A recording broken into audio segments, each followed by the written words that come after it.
Today on It's Your Money, you're going to learn more about how to ink yourself in 2011 on another episode of It's Your Money. Hi, I'm Comptroller Darlene Green. Stay tuned for It's Your Money.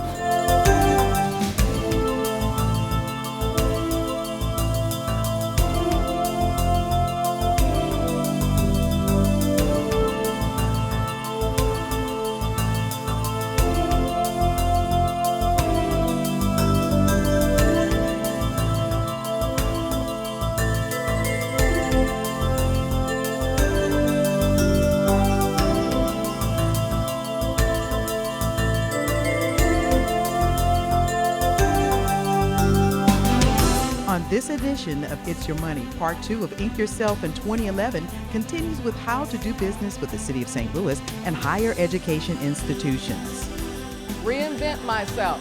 If I had enough lives, I'd definitely, because Washington University spends how much, Kathy? Is it roughly, what, $20 million a year on medical supplies and medical goods and $20 million a year on that stuff, okay? They buy plants. They buy dirt. They do. They buy dirt that's been chemically mixed to be able to grow some strange stuff in. They buy that.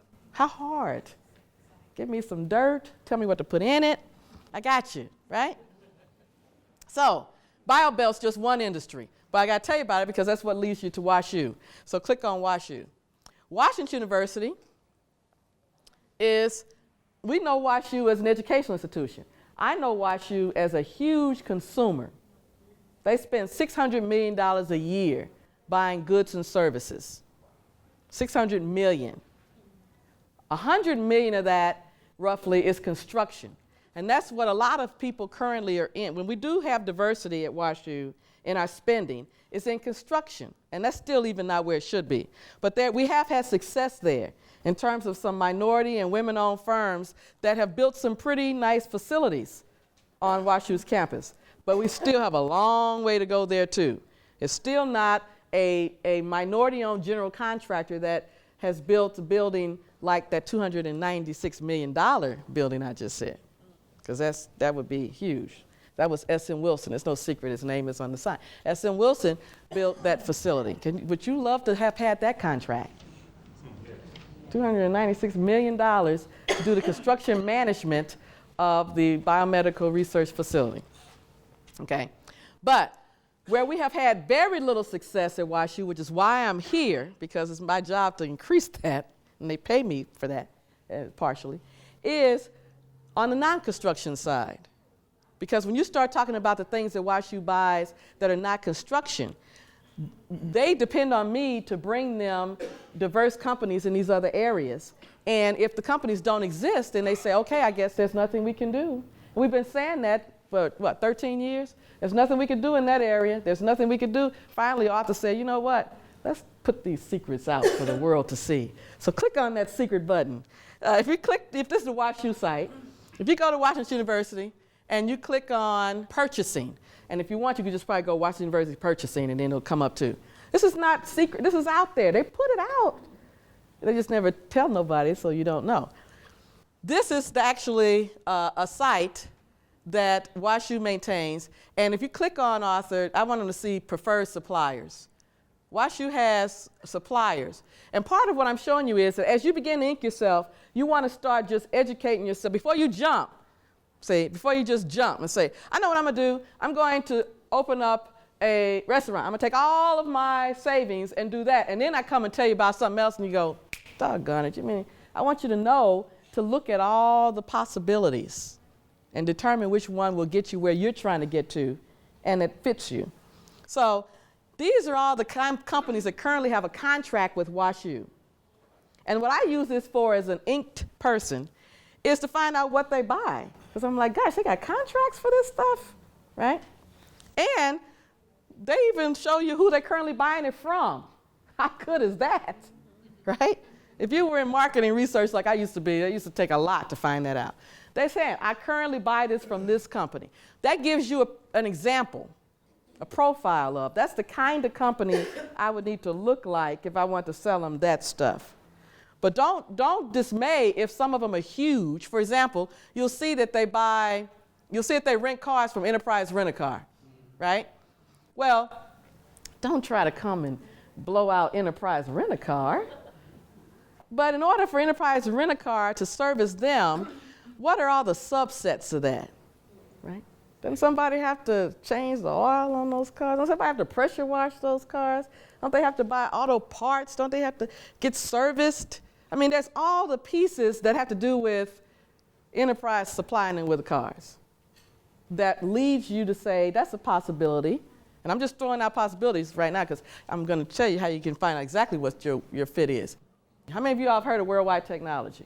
You know that they're one of our most successful African-American-owned companies in the country, and they happen to be here in St. Louis, proud to say. Well, Worldwide Technology is WashU's preferred supplier for Cisco servers, which is computer servers. Now, WashU is an educational institution, so they buy a lot of computers. That was a no-brainer. It was like, okay, you sell something that we buy.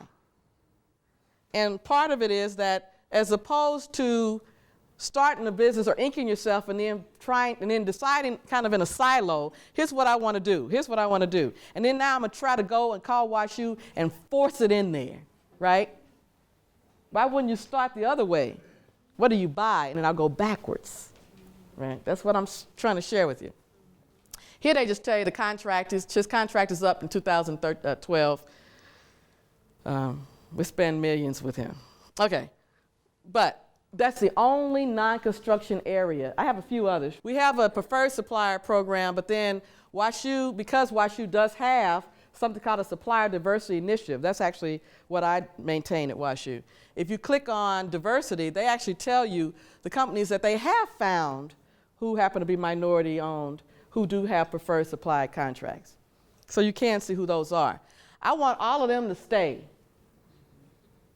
And then I want some more.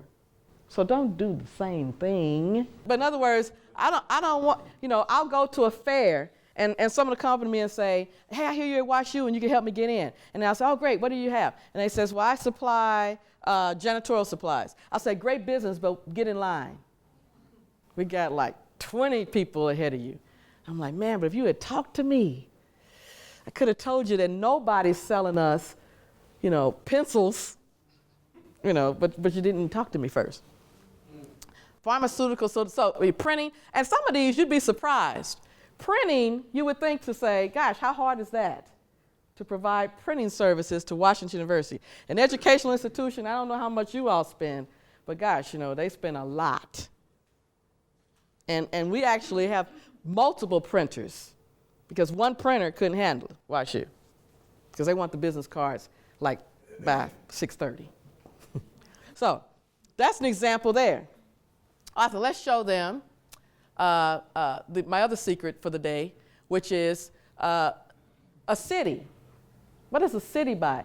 Most of the time when you hear about the city of St. Louis, how many of you all have heard or are aware that the city has something called the Mayor's Executive Order? A few of you know about it, right? Well, there's something that we have here in the city of St. Louis where and it's been in existence, Comptroller, how long? It's not new. It's been a while. Yeah, years. Is it 30?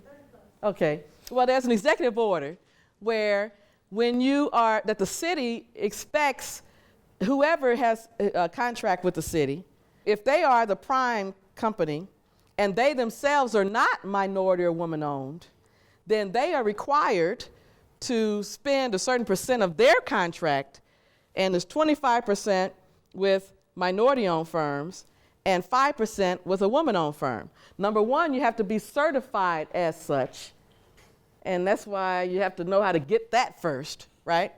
But the other is, if indeed that company that holds the contract says, I couldn't find anybody, they're excused. And me and the Comptroller are tired of people being excused.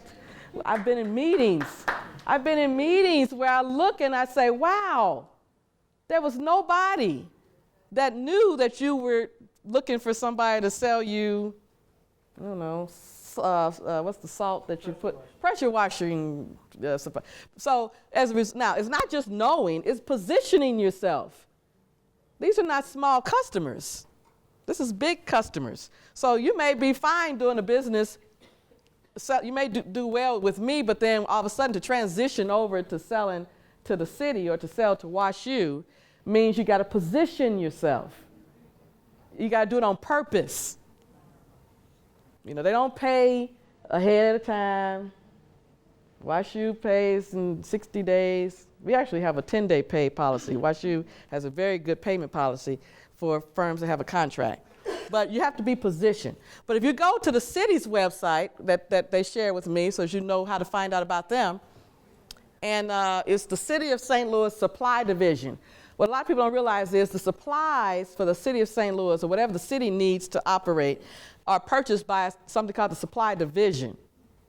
Okay. The Comptroller writes all that pays for everything, but she's not the person that's the one. It's the Supply Division. So Rose Nealon, who's in charge of the Supply Division, gave me this site to share with you, and then also kind of went through and said, here are some areas where I just rarely see diversity. This is the main page, which is the Supply Division. If you go over here, you see buyer categories. You see that? Click on there, and this is what they buy. Right there.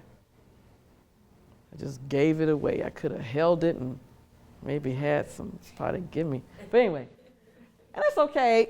Knowing what somebody buys is just the first step in a very long process. So that's why that's not the hard part. But at least you know that this is what they buy, right? And that's the long list.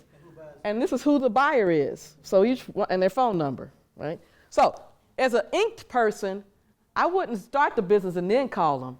I'd call them before I start any business and say, what do you need, right? Where are you missing? Where you have a pain?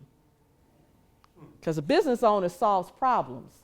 So I don't want to come in and you say, oh, here comes another person trying to sell me the same. I want you to tell me where you are in pain, where your current supplier is not meeting your need. And then I'll be back. Might be a few years, but I'll be back. Right? It doesn't have to be today. Some of these contracts are 10-year contracts. You can look and see and say, I got time. Right? Now, how do you know the ones that are under contract and when they are up for renewal again? Click on Contracts List. And they'll give you the latest one. This is the one that's on the site, though, because most of these contracts some of them are just either up for renewal, so they'll upgrade again to 2000, they'll keep moving. So this is if you were a person saying, I would like to get into doing business with city government. Now remember, whatever the city of St. Louis buys, probably the city of Belle Reve Acres, the city of Greendale, city of Pine Lawn. A city is a city, right? Because you never go into business for one customer, but you just want to know, what do they do? What do they buy? And here's the things they buy, and they even tell you the dollar amount. Now, WashU's not going to tell you, because WashU is a private institution. They're public, so they have to tell you what the contract is, right? Great marketing information. Now, I'm not going to start a business off a $600,000 contract for, what was the one you just paid? Now, I went down this list. I said, Rose, what are you all buying food for? She said, Sandra, we own the prisons. We have to feed. We do feed. I said, oh, you all buy the food? She said, we buy the food, we buy the clothes, we buy the shoes, we buy, yeah. I said, I didn't know that. What kind of food? She said, where y'all get it from? I mean, that's what you want to find out. Can I meet that person? Because maybe they need somebody to help, right? So these are just some examples I was going through myself, but she shared a few, and food was one of them. She said, there's certain areas where obviously they're big areas for us. And we're going to be doing it all the time. We're not downsizing that. So you don't want to spend a lot of time trying to come up with a business that WashU's already decided they're going to stop buying that. And here you come in, it's like, oh, wait a minute, you stopped? I say, yeah, we're not buying that anymore. There's certain things. WashU used to own its own cafeteria, right? Anybody used to work at Anheuser-Busch? I used to work at Anheuser-Busch back in the old days. They had the best food. They had this cafeteria. Ooh, we could eat so good at lunchtimes back in the glory days of Anheuser-Busch. Well, a lot of corporations, when the economy got bad, the airport used to have their own cafeteria. When the economy got down, as you would expect, a company starts getting rid of anything that's not their direct business. Whenever you see a company closing down a department or getting rid of something, Ding, ding, ink, that's your opportunity. Because people still eating. They're still eating lunch. They just don't have a cafeteria anymore. So I'm in the restaurant, right? I'm right, or I'm even smarter than that. I'm coming inside saying, can I just take over? Well, what WashU did was they had a cafeteria that they didn't want anymore. Their existing food supplier, Bon Appetit, came to them and said, can I take over the cafeteria? They said, sure. That way our employees will still have a place to eat. We just don't want to deal with it anymore. So great opportunity. How many of you have ever heard of Arnold Donald? Arnold Donald used to work for, as a matter of fact, Equal. You know Equal? Which used to be, it was produced by Monsanto, right? Monsanto didn't want it anymore. I think they wanted to move out of town or something. But they didn't want to deal with it. Arnold Donald had run the division. When you're running a division, you're running a business inside. So he took over, right? And took it away and did it independently. You all heard about Express Scripts? Do you all know Michael Holmes? Have you all read about Michael Holmes, who was an employee at Express Scripts, actually over the HR department, and came up with the idea in his entrepreneurial mind that in addition to the existing business, there was a non-for-profit arm of Express Scripts, and they broke that off. And he now is the CEO and owner of that entrepreneurial move. So your business might be in the very job you're currently in, or someplace you worked before, where the business is right there. And you just got to find it. So that's getting ready, knowing the market. The rest of them are quick. Social, get around other entrepreneurs. There are people that when you leave here and say, you know what I figured out, I'm going to ink myself. There are people who would say, they start hitting you with all the negatives. Why would you do that? That's risky. You know, when I first started my business 25 years ago, people said, it's risky to start your own business. Today I say, it's risky not. I think I'm safer. I'm never going to get fired. My boss thinks I'm all that. I get pumped up every day. She comes in, looks at me, says, girl, your hair is tight. I mean, she's wonderful. So I don't worry about that. So it's not risky. I hired her from Boeing. They said, you're taking a risk. You're going to leave this big, giant company and go work for your sister? You're kind of young to be doing something like that. She's got to work a long time to hold you. And I don't know, how long have you been with me now? 10 years. She may not get paid, but she'll never be fired.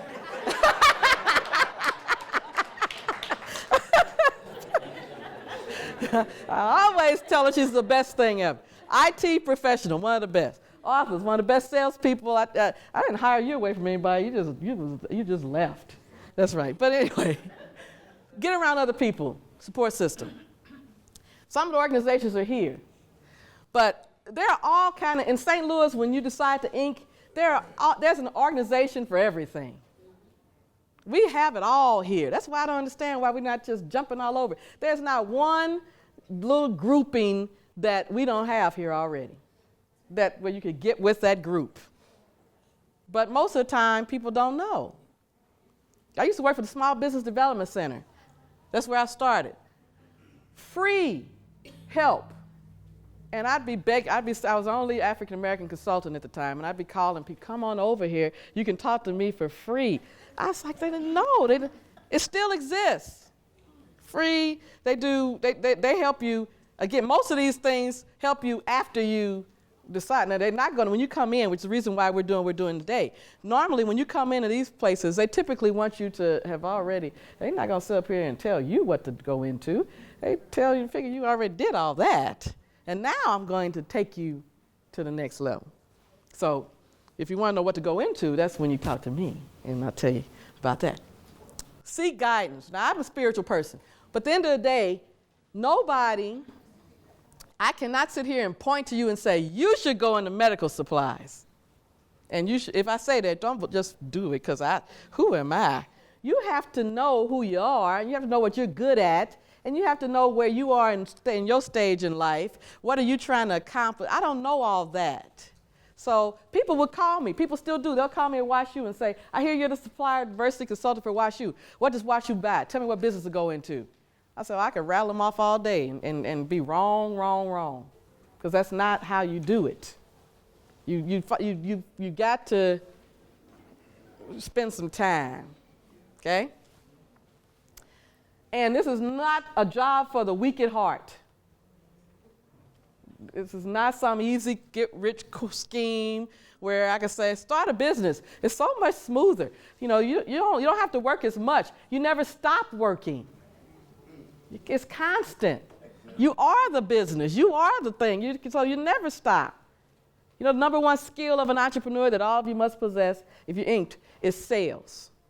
Some people are natural salespeople. Some people have to teach themselves to be one. Now, when do you start selling? I'll tell people at sales, they're here, oh, I can't do it, never mind.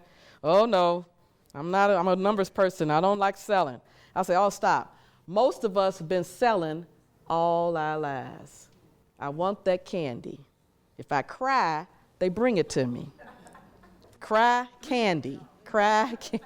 You know what I'm saying? Selling is not something we have to be afraid of. We've been selling. We sold our way through high school. We sold our way through college. Many of us sold our way through marriage and motherhood. I'm selling all day long. I'm convincing my kids that I'm a good mom. I'm just selling. I'm good at this. I'm selling. So don't be afraid when I tell you that that's the number one thing you're going to have to do if you really are inked, is sell. If you can't sell, we're at a dead end. You got to get that done. But get your energy up. You know, when you ink yourself, all of a sudden now you're not depending on your employer for stuff. So all that all them nice things you get, you know, now you have to get it yourself. And you should get it. But often entrepreneurs take so poor care of themselves and don't really realize that they're the business, right? You all wouldn't believe this, but I promise you it's true. 30 minutes before I came in here, I was working out with my trainer, hair all over my head, sweating, lifting 25 pounds. I said, because you know why? Because I got to be energized till about 8 or 9 o'clock tonight. I cannot be weak. Weak is not allowed in my arena. So physical stamina, all the other things, energy, dressing, etc. Be the part. I want to close with this. You might say, wow, she's such a nice lady. She just told us all this stuff. She just wants to talk for a living. I do, but more importantly, I want those of you who are serious to consider taking the next step.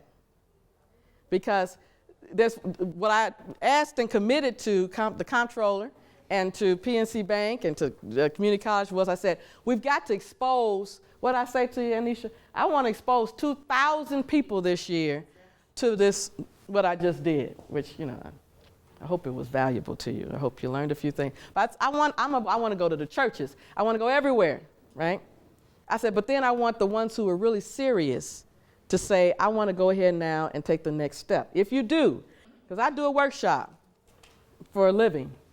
This is what I do now this is the money part. I do a workshop. No pressure. I just need to make sure you know. Otherwise, you might just think she's the nicest person in the world and you go tell a bunch of people and then I'll be broke. You got tell nobody.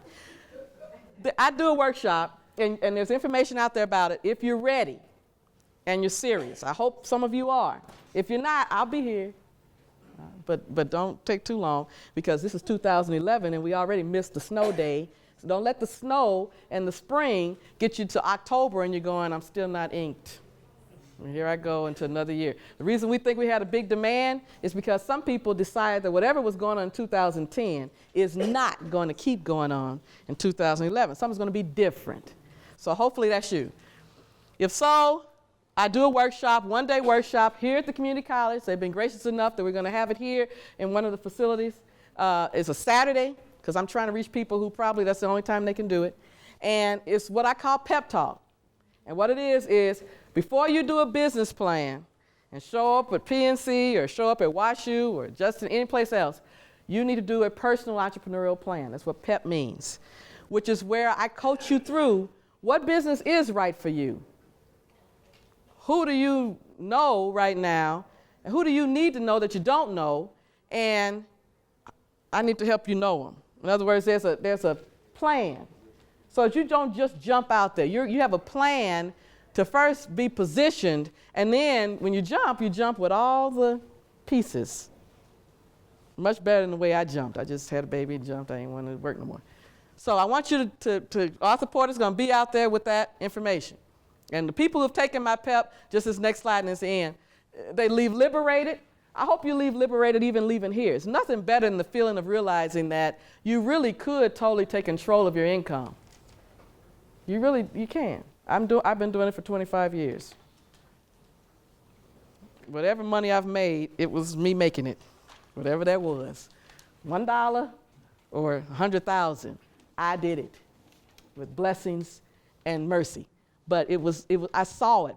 The check, they put it in little old Sandra Marks' hand. That's a great feeling to know that somebody would pay me to do something. You know, that's a wonderful thing. And everybody in here, I know that's the case. Increased confidence, choices, purpose, and a plan. Thank you for watching It's Your Money, hosted by Comptroller Darlene Green. It's Your Money can be viewed on stltv.net.